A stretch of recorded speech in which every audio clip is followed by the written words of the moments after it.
Monty Williams is the 2022 NBA Coach of the Year. Brendon Kleen from Locked On Suns is going to join me to talk about the transformation of the Phoenix Suns organization since before Monty Williams took over to now. And I'm going to give Kliff some props. This podcast. Alex Clancy, Locked On Cardinals. Here we go.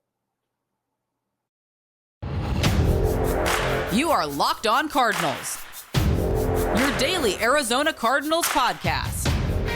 Part of the Locked On Podcast Network, your team every day.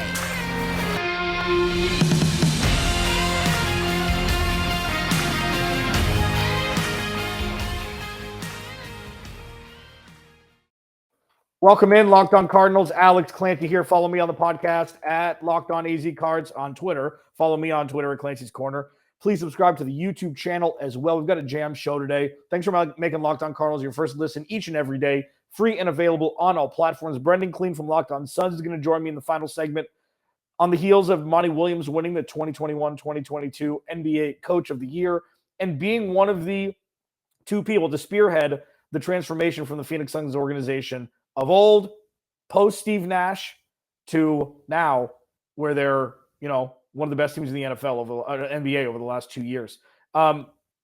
There's some interesting things that Brendon says. I recorded the interview about 20 minutes ago, just about player development and in-game stuff that really rang true. And I'm really excited for you all to hear him talk about Monty Williams, even though the Suns have lost 2 in a row and haven't looked the greatest over the last 96 minutes of basketball. Really good stuff from him. I'm this first segment going to talk about Kliff Kingsbury, and I'm going to talk about the things that he does well. In the second segment, I'm going to talk about things that Kyler Murray could do a little bit better to make Kliff Kingsbury's life easier. It's a different angle that I haven't really taken because I'm usually on the side of Kyler Murray, and even though he's not a perfect quarterback, even though he's not a superstar quarterback yet, even though he's not a perfectly, formed quarterback regarding his game, that doesn't mean that he can't do things better to help Kliff Kingsbury's job, be a little bit easier. And I'm going to talk about that in the second segment. First here. So there's some things that Kliff Kingsbury does well. What I've said and what I've continued to say about Kliff Kingsbury's ability to coach a full game is he can put together a great movie trailer. He can put together an incredible movie trailer, but sometimes the full movie, when you go to the theaters, isn't great. The trailer kind of oversold what the movie was about and how entertaining it was. Like we see play calls from Kliff Kingsbury. The ones that I remember specifically are the ones around the goal line that work. It seems like it's such a broad spectrum of emotions you can go through while watching the Arizona Cardinals inside the 10-yard line. Like, you get possessions where they have this great drive and then it's a false start, loss of yards, incomplete pass, field goal. You're like, what the hell did we just see?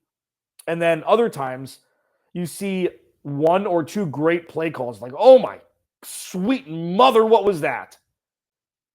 Wrap that in a bow and give that to me for Christmas. A lot the ones that I remember specifically are like and when James Conner is in the fold, these plays tend to be easier to run or easier to fool opponents if they're timed correctly. It's a naked, play action bootleg to Kyler where he can skippity doo-dah into the end zone with nobody around him in the far pylon. Like, those are masterful play calls because, go with me here, a good play call is something that tricks the defense into thinking it's something else. Or a good play call is something that makes the offense move down the field and the defense can't stop it. That's next level thinking here that you get. Locked On Cardinals, Alex Clancy. Follow me on Twitter, Clancy's Corner. But the ones that I remember from Kliff the most are around the goal line. Inside the 10-yard line, it's one, and if you're a sports fan, doesn't matter if it's basketball, doesn't matter if it's golf or hockey or football. It's ones where you're watching the play and you watch it happen. You're like, oh, not the angry one or the let down one. It's the, oh, That was nice. It was those Kliff moments. And they're there. But I don't think that they get appreciated as much as maybe they should, because they're at times fewer and farther between. Farther is not a word. Fewer and farther between than what coaches in the 1% of offensive play calling, creates and executes. They're there. They're a great trailer, not always a great movie. It's not always his fault. I know. So one of the biggest debates I get into, or conversations I get into with people, whether it be on Twitter and my DMs or just in person, is, well, false start's not on the player, or false start's not on the coach. Penalties aren't on the coach. That's on the players not, being, diligent enough and, no cadences, no audibles, not jump off sides, things like that. Winning franchises aren't the most penalized. So you can say it's on the players, but that's coaching. That's preparation. That's game readiness. And what makes, and I'll ask Brendon Kleen about this, what makes good to great or average to good is being more ready mentally and physically than your opposition. And that is where I think one of the biggest shortcomings of Kliff Kingsbury is he doesn't get the Cardinals ready like other coaches do. They're talented, absolutely. Are there great trailers thrown out there for movies? Absolutely. But if there isn't execution on game day, if there isn't execution from second one to the last tick of the clock, with readiness physically and mentally included, could be selling themselves short. And that's kind of what we saw the second half of last season. Hopefully in 2022, it'll turn around and we'll see more of the former part of the 2021 season and not the latter. Alex Clancy, follow me on Twitter at Clancy's Corner. Please subscribe to the YouTube channel. Brendon Kleen from Locked On Suns is going to join me in the final segment on Twitter in the byline of the Locked On Cardinals Twitter page. Spreading the gospel of Kyler Murray is written.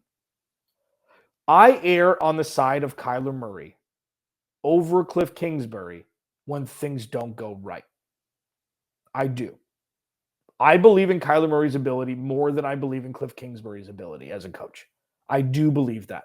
And I believe that quarterbacks put in good situations with good ecosystems, with good agents who aren't making things more difficult for them, with good coaching staff and front offices, flourish more frequently than those who are talented in bad situations. I'm not saying the Cardinals are a bad situation. Don't quote me on that. That's not what I'm saying. But I'm saying that Kliff Kingsbury isn't elevating Kyler Murray as much as other coaches might. Having said that, and what I'm going to talk about next segment is what Kyler Murray can do to make Kliff Kingsbury's job a little bit easier.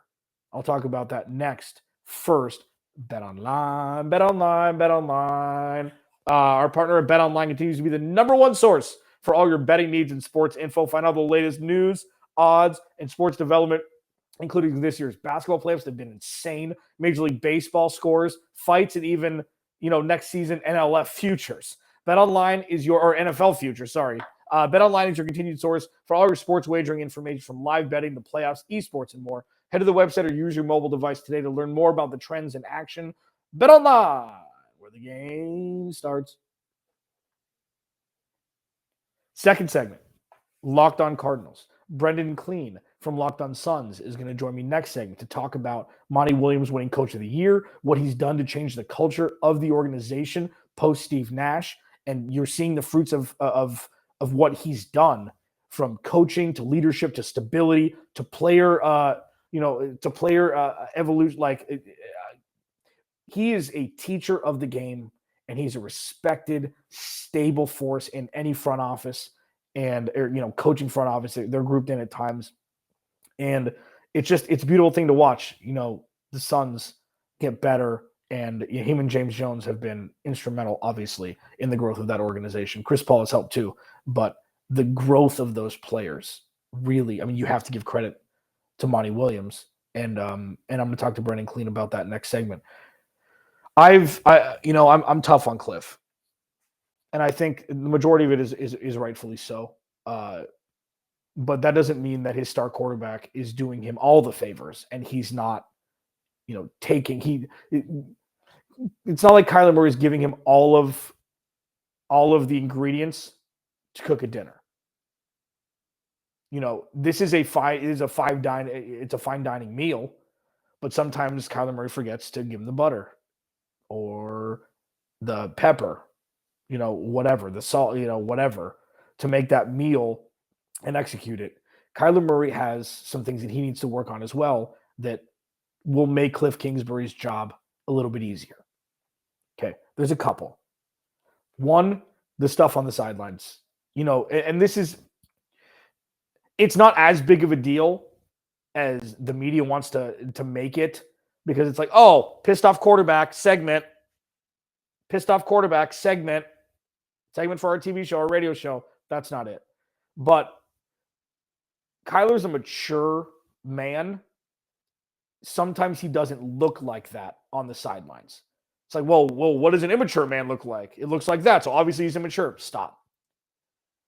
Just because Kyler Murray doesn't say 1,000 words when 100 will do, doesn't mean he's not mature, level-headed, and capable of leading an NFL team.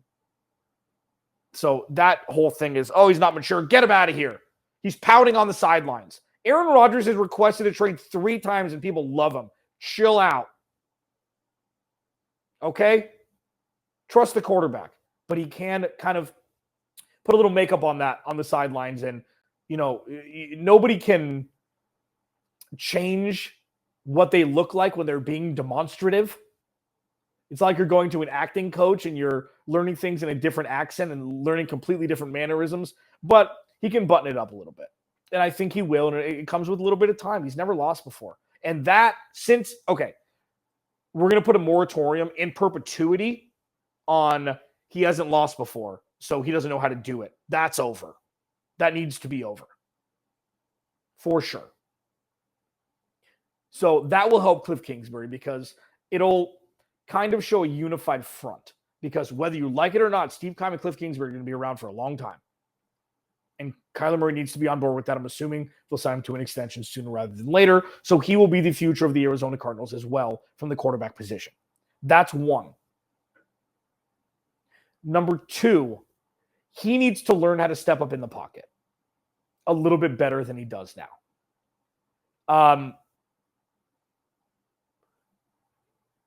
What separated Drew Brees from others, smaller quarterbacks, not 6'5" quarterbacks, even Peyton Manning, even though he's a large man, his ability to maneuver around the pocket, inside the pocket, and step up and gun it down the field, Drew Brees was exemplary at. And that's something that Kyler Murray needs to add into his repertoire. He likes to throw the fadeaway. It's when there's nobody on the other side. Christian Kirk and him had this timing down great. It was like, all right, run to the pylon. I'm going to throw it there. Go get it. Kyler Murray threw a lot of bad interceptions, and a lot is loosely defined, but he threw a handful of bad interceptions last year. A bunch of them ended up being pick sixes, one of which was one of the more embarrassing plays in Kyler Murray's career, I would think, and I would think that he would say the same thing, was the pick six against the Rams. Threw a pick six against Minnesota. He just threw interceptions to start the second half of the year last year. And that doesn't help Kliff Kingsbury. So those are the 3 that I mentioned. I kind of fused the last 2 into one. Number 1, the sideline thing needs to subside a little bit. Number 2, he needs to learn how to step up in the pocket, plant, and use his cannon without fading away. And third, the careless interceptions. They're lazy. They're lazy throwing balls. This isn't an ego thing where it's like Matt Stafford was a guy who always thought that he could, thread the needle between 2 or 3 defenders. He'd throw a lot of bad interceptions that way. These are like lazy throws where either he's not doing his homework, which I don't think that's the case, or he just throws it up and thinks he's going to complete. It's like, you know what? Throw it out of bounds. Take a 15-yard penalty for intentional grounding. Don't throw it to the other team because of a lazy throw. And those are three things I think Kyler Murray could do better to make Kliff Kingsbury's job easier. We'll see what happens in 2022. Alex Clancy, Locked On Cardinals. Brendon Kleen from Locked On Suns is next. I'm going to ask him about Monty Williams winning the 2021-2022 NBA Coach of the Year and where the Suns are now as opposed to where they were a handful of years ago before Monty Williams took over. Alex Clancy, Locked On Cardinals. That's next. First, Rock Auto. I'm going to Tarantino it for you. Amazing selection, reliably low prices, all the parts your car will ever need. RockAuto.com. Tarantino. Tell you the ending. Now I'm going to talk to you about the beginning. If you don't know about cars like I do, like I don't, going to a chain storefront is daunting. Like, it's awkward. It's weird. It's like, hey, I need help. I have no idea. Like, I know that my car has 4 wheels and I know it's blue, but that's about it. Can you help me? I need this part. And even if you go, a couple things. One, they may not even have the part in stock. Number 2, they may upcharge you 30, 40, 50% just because, for stocking fees or whatever the hell they want to call it. RockAuto.com doesn't do that for you. You go to the website, you type in, whatever, carpet, and then your make and model, you order it, and then boop, it's on your doorstep a couple days later. Their prices are reliably low. They're a family-owned business. They've been online for 20 years. They ain't going to upcharge family, man. Go to rockauto.com, write Locked On in there. How did you hear about us box so they know we sent you? Amazing selection, reliably low prices. All the parts your car will ever need, rockauto.com. All right, final segment, Locked On Cardinals. Alex Clancy here. Follow me on Twitter, Clancy's Corner. Follow the podcast at Locked On AZ Cards. Please subscribe to the YouTube channel as well. Thank you for making Locked On Cardinals your first listen each and every day. If you venture out of the NFL channel, your second listen every day should be Locked On Suns. Brendon Kleen, my buddy, my man, is in the middle of a playoff push here with the Phoenix Suns, and I like to bring Brendon on once or twice a year to kind of discuss the transformation, the metamorphosis of the Phoenix Suns post Steve Nash and the transition between then to now and how much struggle they went through with Lindsey Hunter and Earl Watson, et cetera, et cetera. Igor Kokoshkov, who's now on the opposing bench of the Dallas Mavericks. And then enter Monty Williams and James Jones, and everything seems to change overnight, or you see the snowball moving downhill overnight. Monty Williams won Coach of the Year officially yesterday. When you're watching the Suns, are you constantly reminded of how different it is now than it was a couple years ago? Yeah, it's kind of funny. You're catching me on a day when the Suns just lost a game, obviously, over the weekend. And so I think the timing of this is interesting. And Monty winning it today is a little bit funny too, but you notice it because of how high the standard is now, I think. I think that's the best way I can put it. You watch that game 3, that game 4 in Dallas where the Suns lose, and it's just crazy first of all, how tight the margins have become in the playoffs and everything's so magnified. And you can start to find yourself thinking like, man, why is Monty sticking with JaVale McGee? Why is he sticking with Campaign? Why is he not calling this timeout so soon? And Suns fans are the first to jump on that because, again, the playoffs bring all of that stuff out. But it just is, again, you can kind of take a step back, zoom out a little bit on a day like this when he is winning it and go, well, hold on. Like for those to be the things that are the complaints right now, it's not to say that a championship is still not the goal and those things matter, but it is just a reminder of how far that franchise has come and how great of a coach Monty is and how deserving he was of that award. Every day, Locked On Suns, free and available on all platforms. Brendon Kleen at Brendon Kleen 14 on Twitter. But I thought about that too. And I'm like, you know what? You and I were texting over the weekend. Like, I think I asked you a question because we had talked about Chris Paul and like in the back of your mind is this, well, Chris Paul has a tendency to come up short. Nobody's been in a situation like this. The Suns, even with Steve Nash, nor Chris Paul, because Chris Paul's the elder statesman. He's got these young players who are not just young bucks who he's teaching like he was in OKC. So it's a very different situation. It was, a poor performance from him, and, the Suns couldn't squeak it out. But you're right. The way you brought it in, the reason why I brought you on is because the Coach of the Year is a regular season award. They put up a 64 burger in the regular season. Okay. They have been the top flight organization over the last season and a half. It was like, let's figure it out. And then boom, that's what they were. And then what they were this year. What is a what is a weakness of Monty Williams's? Oh, I mean, the playoffs are just such a different beast. I think especially in the NBA versus any other sport, it just takes on a whole other meaning of what a great coach really is.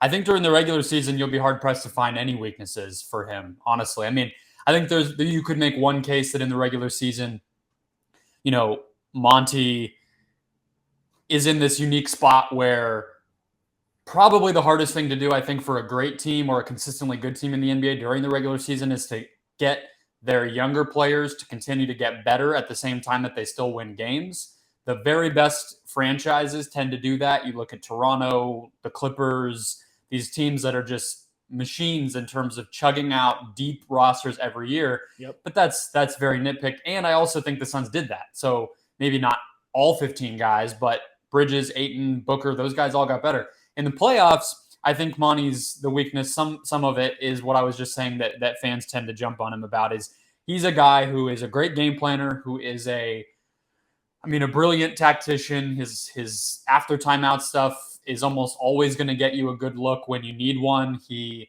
understands the game within the game stuff. He knows what's going to be picked at by the opposing team. He knows what his guys are going to try to pick at on the opposing team. But there is a little bit there where you have to be ready in an absolute instant, 2-3 possessions of something happening to stop it with a timeout, ideally, and then adjust and make it go away with something that you're changing on the court. And so that's such high-level playoff basketball, but you get into these series, and now they're 2-2, and that stuff matters. You have to be ready for it. You have to be able to figure it out on the fly. You can't have JaVale McGee giving up open threes because he can't close out. And we're now, 4 games in, and it still feels like McGee is at a disadvantage in this series, just to give one example for people who have been watching. So that's the type of high-level stuff. But again, I was worried Monty would not win this award because it was almost expected that the Suns would be great this year. And you usually get it in the NBA when you first surprise people. He missed that last year because people were obsessed with the Knicks being better. This year, it should have been his. I was worried it might not be. It looks like he won it pretty far and away. If you look at the ballots that got published online and stuff, it seemed like most people picked him, and rightly so. Brendon Kleen, Locked On Suns. You can check him out every day, free and available on all platforms and on YouTube. Follow him on Twitter at BrendonKleen14. There's one knock that I've given towards Kliff Kingsbury, and obviously it was going to come back around to the Cardinals. I'm trying to keep this because Monty Williams is a roadmap for player development, in my opinion. Sure, bringing in Chris Paul it'll make any coach's job easier because you have that coach on the field or coach on the court. The emergence, the true emergence of Devin Booker into you can't avoid saying that he's a star anymore has helped as well. But Cam Johnson, Mikal Bridges, Jay Crowder's infusion into this roster, JaVale McGee, even DeAndre Ayton in some capacity, at least between the ears, is something that, in my opinion, Kliff Kingsbury doesn't do as well. I'm not saying he's terrible at it.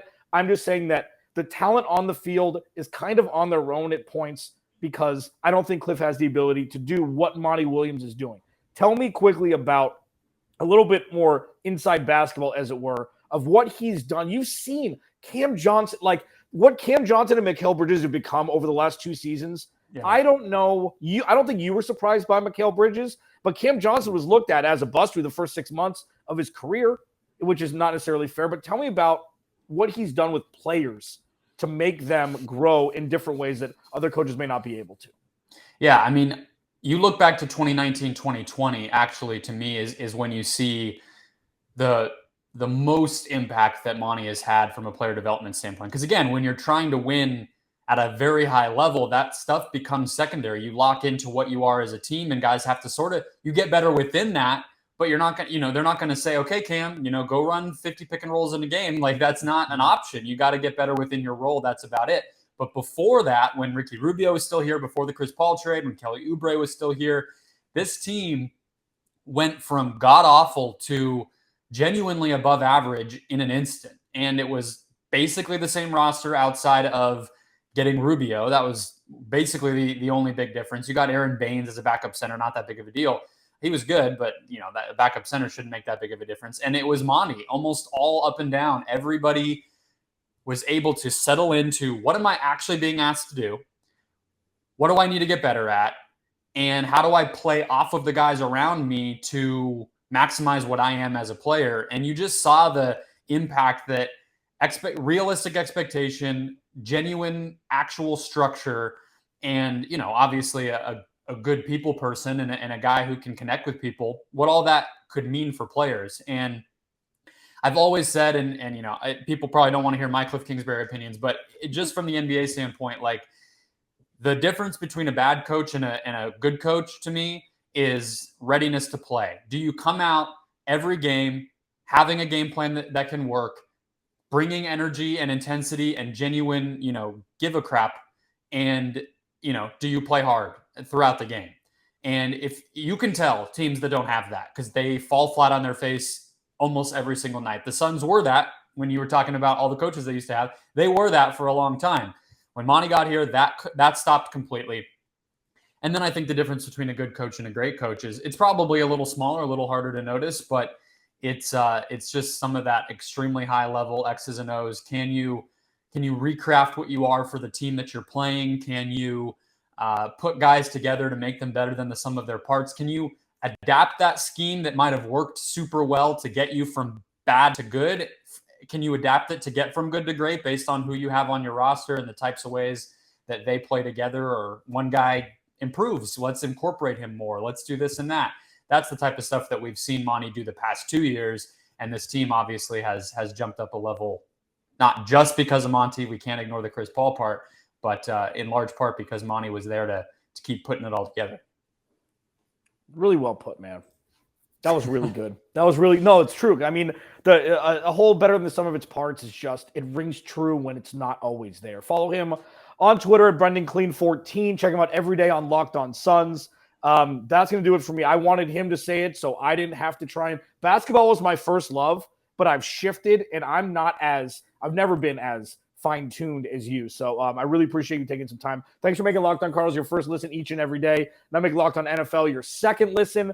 Hosts like me on Thursdays, Ross Jackson and Luke Braun on Tuesdays, 30 minutes national news. It's the best of the best that the NFL has to offer. Alex Clancy, Locked On Cardinals. I'll talk to you tomorrow.